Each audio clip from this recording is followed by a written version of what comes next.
اعوذ باللہ من الشیطان الرجیم بسم اللہ الرحمن الرحیم۔ السلام علیکم ورحمۃ اللہ وبرکاتہ۔ بہت امام حسن مجتبیٰ علیہ السلام کی ولادت و سعادت آپ لوگوں سب کو بہت بہت مبارک ہو۔ اہل خانہ کا بہت بہت شکریہ کہ دوبارہ مجھے جو ہے عظیم جو ہے محفل میں، شاندار محفل میں، جشن ولادت امام حسن علیہ السلام میں مجھے دعوت دی، اور اتنے عظیم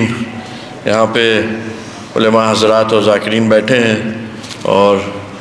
ان کے موجودگی میں مجھے یہاں پہ بہت لمبی چوڑی تقریر نہیں کرنی ہے، لیکن کیونکہ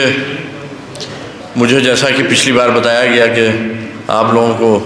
میری تقریر کی کچھ چیزیں جو ہے بہت اچھی لگیں، تو بہرحال اس کا بہت بہت شکریہ اس سال میں یہاں ادا کرنے آیا ہوں۔ اور چند الفاظ میں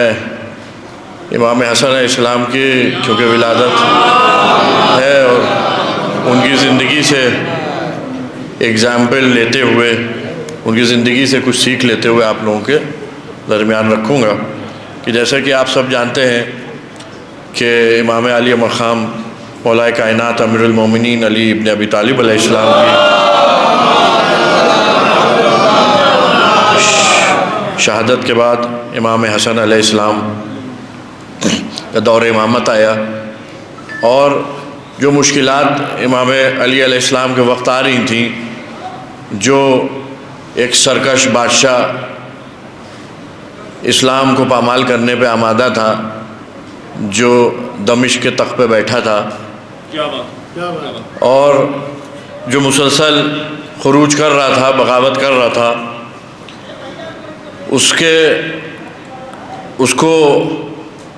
اس فتنے کو ختم کرنے کے لیے امام علی علیہ السلام نے اپنی زندگی میں اس فتنے سے جنگ کی، اور اس کے بعد جب امام حسن علیہ السلام کا وقت آیا تو پھر وہ فتنہ جو ہے اپنا سرکش ہوا، اور امام حسن علیہ السلام نے اپنے لوگوں کو، اپنی عوام کو، اپنے قبیلے کے سرداروں کو آمادہ کیا کہ بھئی سب آؤ، اور پھر یہ فتنہ جو ہے سرکش ہو رہا ہے اور اس کے خلاف جو ہے ایک جستجو کی جائے اور جنگ کی جائے۔ وہ جنگ پہ آمادہ ہیں، ہم کو ان کے مقابلے میں کھڑا ہونا ہے۔ تو لوگوں نے کس طرح سے تاریخ خود بتاتی ہے کہ آپ لوگوں نے پڑھی ہوگی، کیونکہ میں بچوں کے لیے اپنے ایک اس موقع پہ اس کا ذکر کر رہا ہوں مخصوص، کیونکہ ولادت کا موقع ہے امام کی۔ تو انہوں نے اپنے لوگوں کو بلایا اور کہا کہ بھئی جنگ کرنی ہے، اور عوامیہ جو ہے آمادہ ہے، اور اس طرح سے وہ سرکش ہے، اور ہم کو اس کو جو ہے اس فتنے کو ختم کرنا ہے۔ اب لوگوں کی جو تاریخ خود لکھتی ہے کہ ٹالا مٹولی اور مکائیری اور عیاریاں شروع ہو گئیں، کسی کا کوئی بہانہ تھا، کسی کا کوئی بہانہ تھا۔ بہرحال ایک وقت ایسا آیا کہ لوگوں نے کہا ٹھیک ہے چلیے ہم چلتے ہیں جنگ کرنے، لیکن جنگ سے پہلے ایک بار اس فتنہ پرور شخص نے امام سے کہا کہ ہم چاہتے ہیں کہ جو ہے ایک ملاقات ہمارے آپ کے بیچ ہوئے، جو تاریخ روایت کرتی ہے۔ تو امام نے کہا کہ ٹھیک ہے، اور امام کے اس کے بیچ ایک ملاقات ہوئی، اور اس شخص نے، اس بادشاہ نے، جس کا جو حکومت تھی وہ سونے کے چمک کے دم پہ قائم تھی، اور وہ اپنے سونے سے سب کو تول دیتا تھا، اور جو لوگ اپنا ایمان بیچ دیتے تھے وہ فوراً اس کی طرف ہو جاتے تھے۔ تو اس نے کچھ کوفے کے سرداروں کے خطوط جو ہے امام کی نظر کیے، اور انہوں نے کہا، اس نے کہا کہ امام ظاہر ہے کہ آپ جو ہے فرزند رسول ہیں، اور جو ہے علی علیہ السلام کے بیٹے ہیں، اور کیونکہ دشمن اس وقت اپنے لوگوں سے زیادہ امام کے معجزات سے اور مقام سے واقف تھا، کیونکہ وہ ان سے جو ہے جنگ کر رہا تھا، اور ان کے معجزات جو ہے وہ دیکھ رہا تھا اور سمجھ رہا تھا کہ اس کو کس کس موقع پہ شکست ہو رہی تھی۔ تو اس نے یہ کہا کہ یہ آپ کے لوگ ہیں، یہ ان کے خطوط ہیں جو انہوں نے مجھے بھیجے ہیں، اور میں جانتا ہوں کہ اگر یہ آپ کا ساتھ چھوڑ بھی دیں تو بھی آپ کو جنگ میں کوئی شکست نہیں دے سکتا، کیوں آپ حیدر کرار کے پسر ہیں۔ لیکن یہ خطوط میں آپ کے سامنے اس لیے رکھ رہا ہوں کہ آپ جن لوگوں کی امامت کر رہے ہیں اور جن کی اصلاح کر رہے ہیں اور آپ جن کے امام ہیں، انہوں نے یہ خطوط، یہ پیغام مجھے بھیجے ہیں کہ جس میں سے کسی پیغام میں یہ لکھا تھا کہ بادشاہ ہم تو حسن کے ساتھ رہے ہیں پر ہم موقع دیکھتے ہی تمہاری طرف ہو جائیں گے۔ کسی نے لکھا تھا کہ ہم تو رہے ہیں لیکن اس کو ہماری دشمنی نہ سمجھنا، ہم تو مال غنیمت کے چکر میں ہیں، ادھر سے ملے یا ادھر سے ملے۔ کسی نے یہ لکھا کہ ہم آ رہے ہیں ان کے ساتھ اور موقع پاتے ہی ان کو قتل کر دیں گے اور تمہاری طرف شامل ہو جائیں گے۔ تو امام کی خدمت میں اس نے بادشاہ نے ملعون نے یہ خط جو ہے پیش کیے، تو امام نے وہ خط پڑھے اور کہا ٹھیک ہے تو تم کیا چاہتا ہے؟ تو کہنے گا کہ آپ کے لوگ جو ہے اس طرح کے ہیں اور میں چاہتا ہوں کہ ایک جو ہے ہمارے آپ کے بیچ ایک جو ہے صلح ہو جائے، ایک جو ہے آپ جو شرائط جو طے کریں میں اس کے اوپر تیار ہوں۔ لوگ کہتے ہیں کہ اس نے شرطیں رکھی، بالکل بھی نہیں، اس نے دستخط کر کے شرائط نامہ امام کو دے دیا، کہیں گے آپ جو شرطیں لکھ دیں گے وہ مجھے قبول ہے، کیونکہ وہ جانتا تھا کہ امام کے سامنے اب اس کی یہ حکومت سونے کے سکوں پہ جو چل رہی تھی وہ بہت دن چلنے والی نہیں تھی۔ تو بے شک امام نے جو اس میں کنڈیشنز لکھی، اسی کی ایک دو کنڈیشنز میں ابھی آپ کے سامنے جو بتانے جا رہا ہوں۔ اس میں سے ایک یہ تھی کہ میرے والد محترم کے خلاف جو تو ممبروں سے جھوٹ اور فریب اور یہ پروپوگینڈا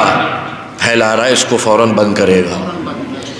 تو اس سے آپ یہ چیز سمجھ لیے کہ کسی شخصیت کو عوام کے بیچ، انہی کے لوگوں کے بیچ مجروح کرنے کے لیے دشمن کا ایک ہتھیار اس زمانے میں بھی جھوٹا پروپیگنڈا تھا، جس سے وہ ان کی قیادت کو، ان کی رہبریت کو کمزور کرنا چاہتا تھا۔ اگر یہ چیز اتنی کارگر نہ ہوتی تو امام اس صلح نامے میں اس کو کبھی نہ ڈالتے کہ تو میرے والد کے خلاف پروپیگنڈے کو بند کرے گا۔ یہ چیز اس قدر نقصان دہ اس زمانے میں ثابت ہو رہی تھی، کیونکہ لوگ اس زمانے میں بھی، میں کہنا نہیں چاہتا ہوں لیکن آج بھی اسی روش پہ ہیں اکثریت، کہ کسی نے کہا کہ کوا کان لے گیا، ناک لے گیا، تو وہ کوے کے پیچھے دوڑنے لگتے ہیں، نہ کان دیکھتے ہیں نہ ناک دیکھتے ہیں۔ اور دشمن یہی مکاریاں استعمال کرتا ہے آپ کی رہبریت کو، آپ کی قیادت کو کمزور کرنے کے لیے، کہ جس میں آپ لاوارث ہو جائیں اور وہ آپ کو آسانی سے شکار کر لے اور اپنے منصوبوں میں کامیاب ہو جائے۔ تو ہمیشہ کبھی بھی کسی بھی سلسلے میں کسی بھی اپنے بالکل آنکھ کان ناک آپ لوگ کھلے رکھیے۔ کوئی بھی چیز آپ لوگوں کے سامنے آتی ہے سوشل میڈیا پہ یا کہیں بھی کوئی شخص کسی چیز کا ذکر کرتا ہے کسی کے سلسلے سے، تو بالکل اس کو پرکھیں، اس کی سچائی جانیں، اس کی ڈیپتھ میں جائیں، یہ کس وجہ سے ہو رہا ہے، کیوں ہو رہا ہے، اور تب اپنی رائے قائم کریں کسی کے بھی سلسلے میں۔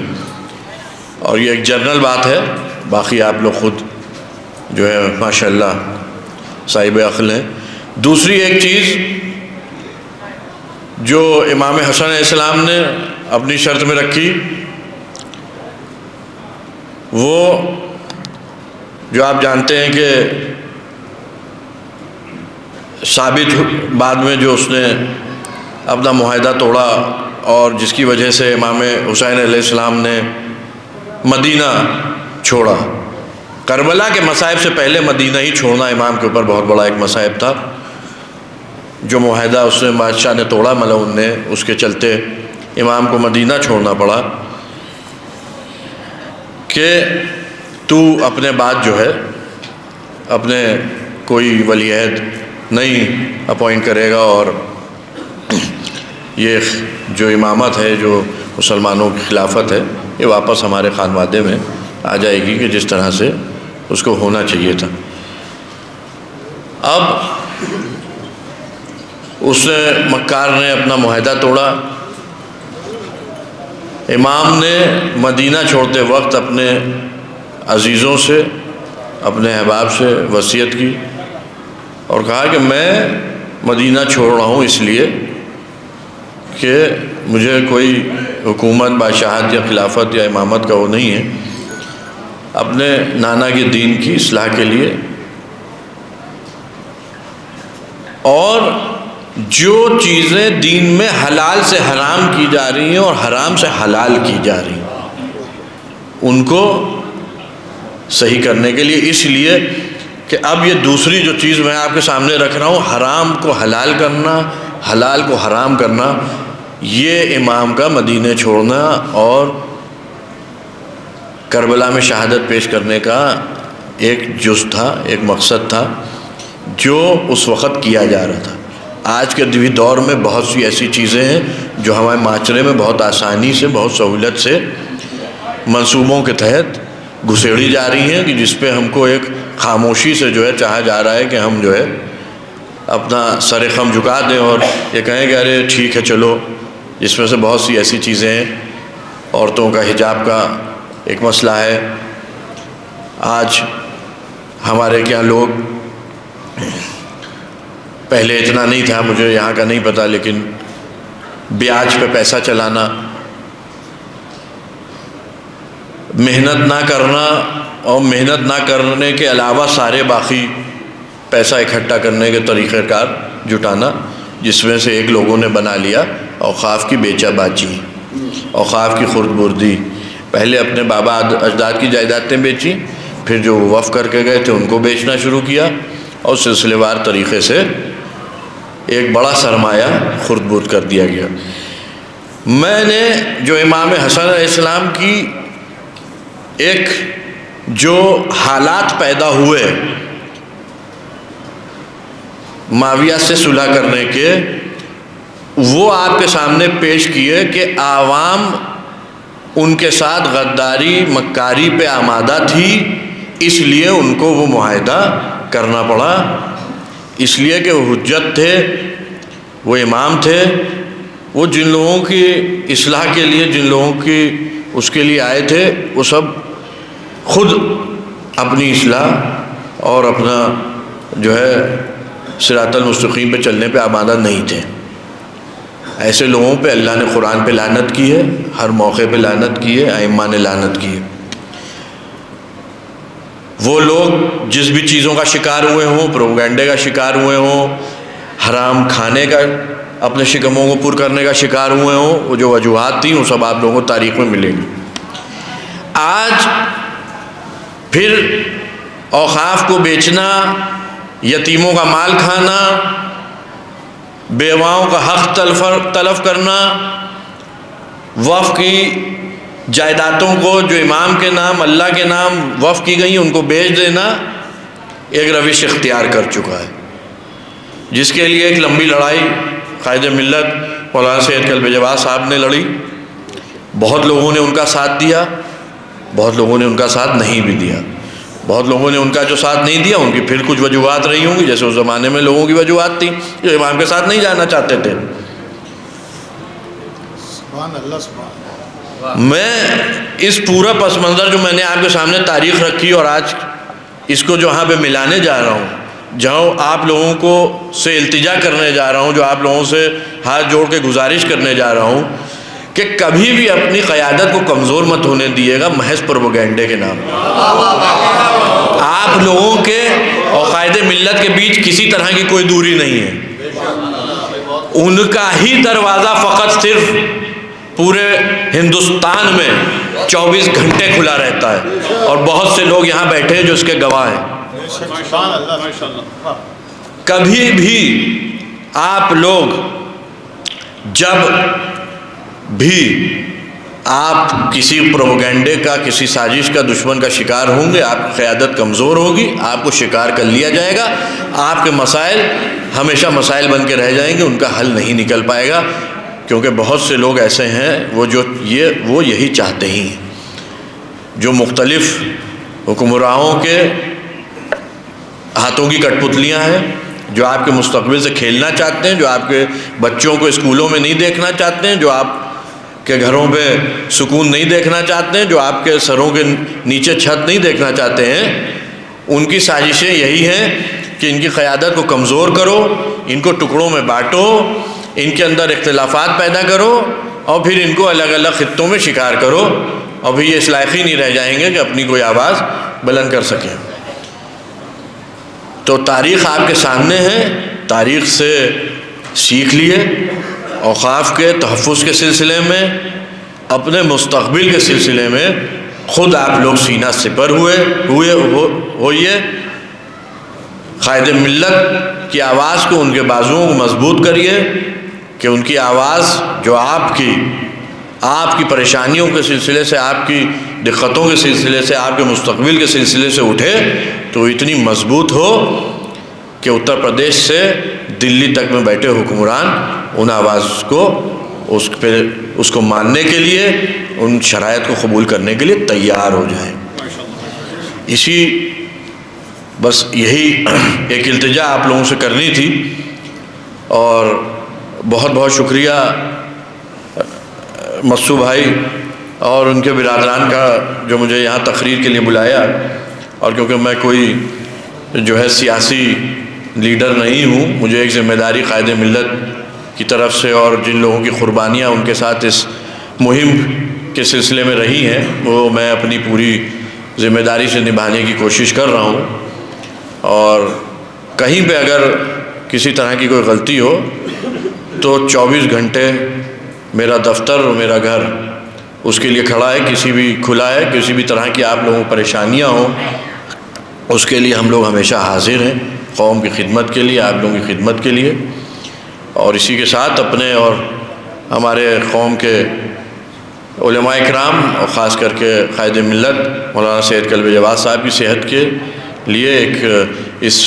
امام حسن اسلام کی ولادت کے پرخلوص موقع پہ ایک دعا کی التماس، والسلام۔